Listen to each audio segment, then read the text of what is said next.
millions upon millions. Carl Sagan said billions. Millions of baits of different colors, and we got to have all of them, it seems like. Man, what is wrong with that?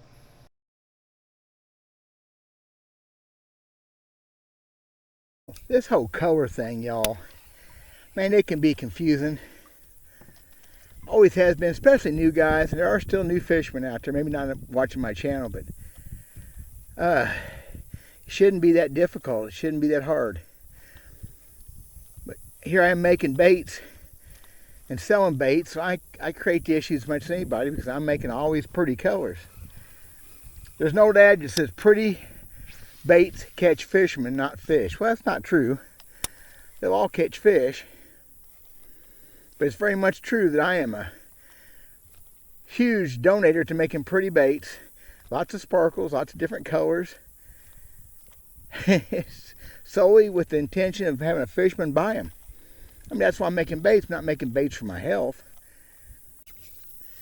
You're just not going to convince me that a fish watching this frog cares if it looks like a frog or not. He's more interested in the motion it makes and the fact it looks like something he could eat. Maybe intimidate him a little bit. And yeah, I have frog-colored frogs. I sure do.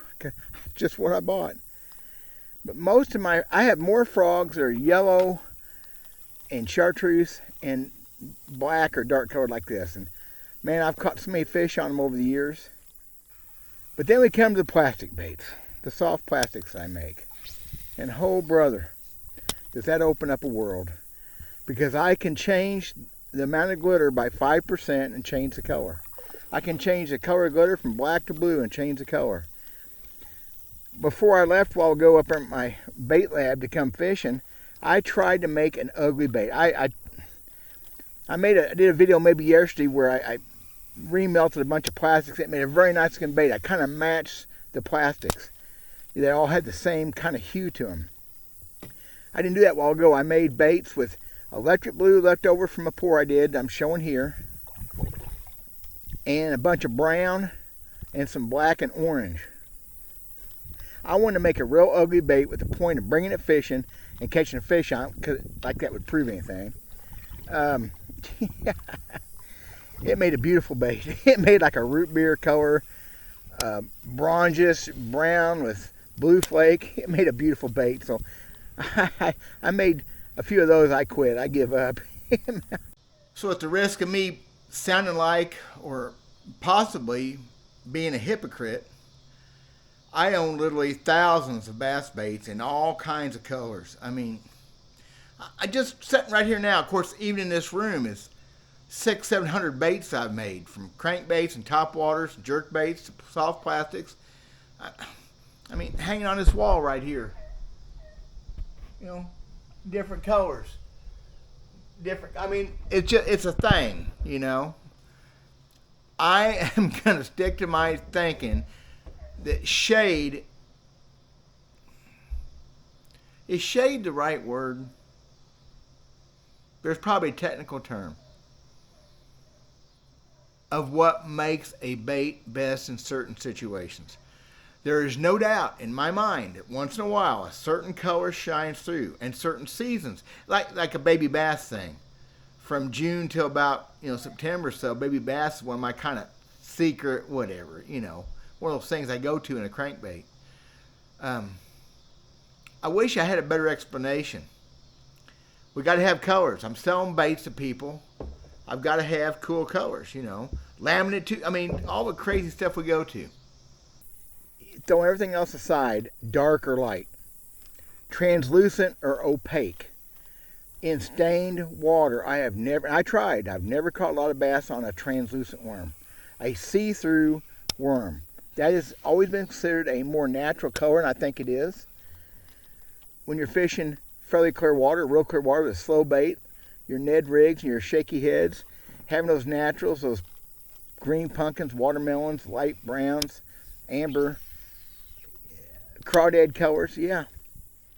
I about bet you, any of y'all, saying a plastic worm, because there's so many colors in soft plastic. Say plastic worm, like my Dale tails, my sickle tail worms. Black, blue, some sort of purple, great, right? Because you got to have purple. Red, yeah, and some sort of green. You know, wait a minute, 5 basic colors. No flake, nothing else.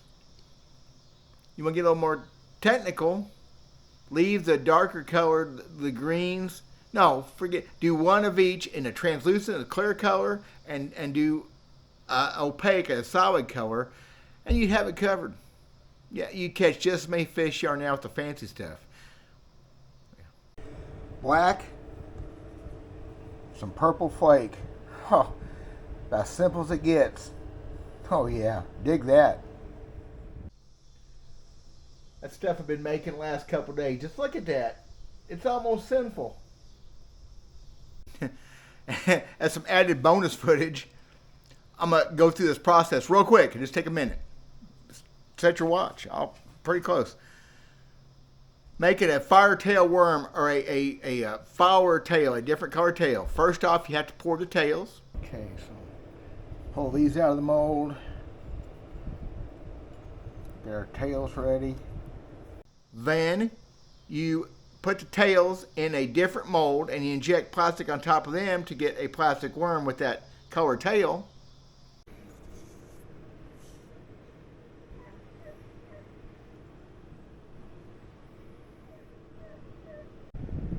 Now we'll see if we're successful, because you don't always know.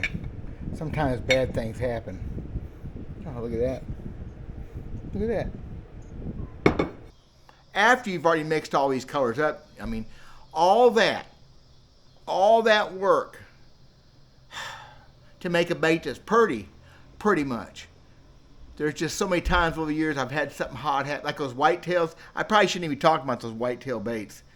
Yeah, Chris Johnson may not like me. Whatever. It's amazing how sometimes stuff like that works. Go back to the confidence thing. If you have confidence in a color, you're going to catch more fish. Okay? I don't care if it's pink with purple polka dots. If you have confidence in it, you're going to fish it better. That don't get much more plain and simple than that. We all love our colors. We love our electric blues, like I do especially. We like our, what even colors are, a June bug. One of the most basic go-to. We love that. We get hooked on colors, partially because of lure companies, but there's also the confidence thing. That's the most important issue to talk about when it comes to colors. We're going to be talking a lot more about colors, maybe, because there's a science behind it. There's also a romance with colors, and then there's just a freaking freaky thing that gets in people's head that you have to have all them different colors. Including my head, because I've got loads of them. There's very few people on the planet that got more baits than I've got. I could fill this room up, or I could start a tackle shop. It's ridiculous. I don't sell mine off every year like I ought to. I'm going to be selling more of my baits, so link in the description to that. My old guy stuff I make. If you want to buy baits, I do baits. That's all for now. I got stuff to do. Beautiful weather setting in here, getting ready for fall. Hope it's working good for y'all. Hope y'all are doing wonderful. God bless. We'll talk at you again pretty soon, hopefully.